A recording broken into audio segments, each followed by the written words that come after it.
bul jàq bul jaaxle ci pexey doomu aadama yi. yenn saa yi nga am ay jafe-jafe ñi la yàggoon a bëgg a mettital te mënuñu woon a egsi ci yow bëgg koo def buntu pour egsi ci yow. waaye bokk na ci li dalal sa xel nga xam ne nammeelu yàlla moo ëpp doole nammeelu doomu aadama yépp. yonent yàlla Yuusufa bëggoon nañ ko soreele ak papaam gën koo bëgg ñu jël ko dugal ko ci teen am ñu ko génne jaay ko mu war a nekk jaam mu mujj nekk buur.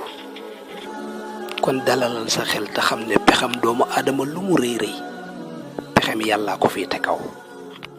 doomu aadama yi fi gën a sori fiñ mën a àgg ak yow mooy wéyal bëgg-bëggu yàlla ci yow.